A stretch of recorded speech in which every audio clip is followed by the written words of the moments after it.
काय तुम्ही या भेटीविषयी पहिल्यांदा सांगा? मला तर वाटतं की मुख्यमंत्री झाल्यानंतर फडणवीस साहेबांची भेट झाली नव्हती. तर आज एक फक्त सदिच्छा भेट होती. याच्यामध्ये कुठलंही राजकीय काही नव्हतं. सदिच्छा भेट होती आणि त्यासाठी ते आलेले. तुम्ही जरी सदिच्छा भेट म्हणत असला तरी आगामी निवडणूक आहेत, त्यात मुंबई महानगरपालिकेची निवडणूक आहे, काही वेगळी समीकरणं होऊ शकतात.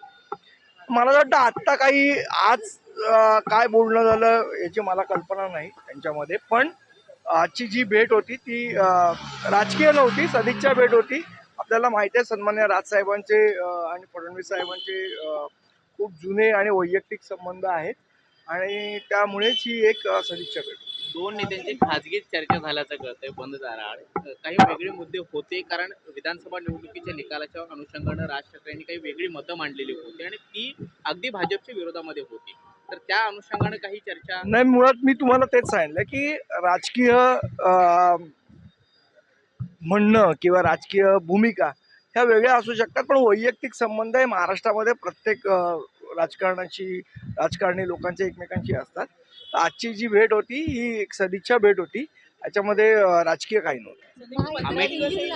अमित ठाकरेंना त्या मेळाव्यामध्ये राज ठाकरे यांनी थेट भाजपवर टीका केलेली होती. देवेंद्र फडणवीस यांचं सुद्धा नाव टीकेदरम्यान राज ठाकरे यांनी घेतलेलं होतं.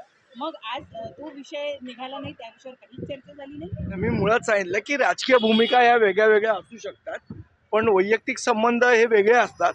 आणि आजची भेट होती ही कौटुंबिक भेट होती, सदिच्छा भेट होती आणि ब्रेकफास्ट करायला आलेली. अमित ठाकरेंना सक्रिय राजकारणात ठेवण्यासाठी राज्यपाल कोट्यातून आमदार बनवलं जाईल अशी देखील एक चर्चा आहे. मला कल्पना नाही.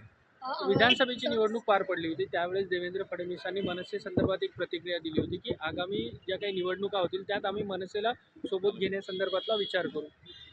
आज काय चर्चा झाली त्या दोघांमध्ये याची मला कल्पना नाही, पण जी माझी माहिती आहे त्यानुसार ही आजची भेट ही राजकीय नव्हती, कौटुंबिक होती, सदिच्छा भेट. पण तुम्ही मनसेचे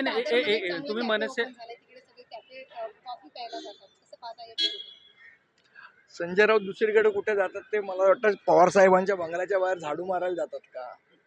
पवार साहेबांकडे कशाला जातात, मग झाडू मारायला जातात का संजय राऊत? तुम्ही मनसेचे नेते आहात. मनसेने लोकसभा आणि विधानसभेला भाजपला पाठिंबा दिला होता. लोकसभेला दिला होता, विधानसभेला काही जागांवरती एकमेकांना पाठिंबा दिला होता. मनसेच्या नेत्यांचं, कार्यकर्त्यांचं म्हणणं आहे की थेट आता महायुतीमध्ये किंवा भाजपसोबत थेट असलं पाहिजे पाठिंबा.